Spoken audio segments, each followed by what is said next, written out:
అమ్మవారి దయ వల్లే తెలంగాణ రాష్ట్రం ఏర్పడిందన్నారు సీఎం కేసీఆర్. వచ్చే ఏడాది బోనాల ఉత్సవాలు మరింత ఘనంగా నిర్వహిస్తామని తెలిపారు.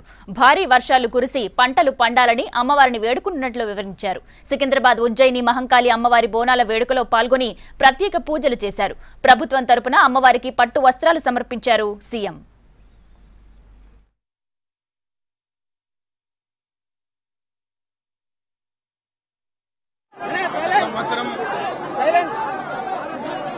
దర్శనం చేసుకుని మొక్కి వచ్చే సంవత్సరం బోనాలు తెలంగాణ రాష్ట్రంలో జరుపుకోవాలనుకున్నాం. అమ్మవారి దయ వల్ల తెలంగాణ రాష్ట్రం ఏర్పడ్డది. ఈసారి తెలంగాణ రాష్ట్రంలోనే ఘనంగా బోనాల పండుగ జరుపుకుంటా ఉన్నాం. బోనాల పండుగకు రాష్ట్ర ప్రభుత్వం రాష్ట్ర స్థాయి పండుగ గుర్తింపు కూడా ఇచ్చింది.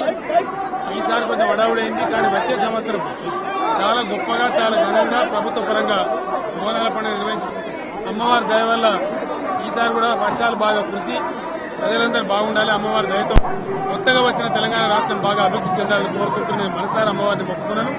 అమ్మవారి దయ తప్పకుండా తెలంగాణ ప్రజలకు ఉంటుందని చెప్పేసి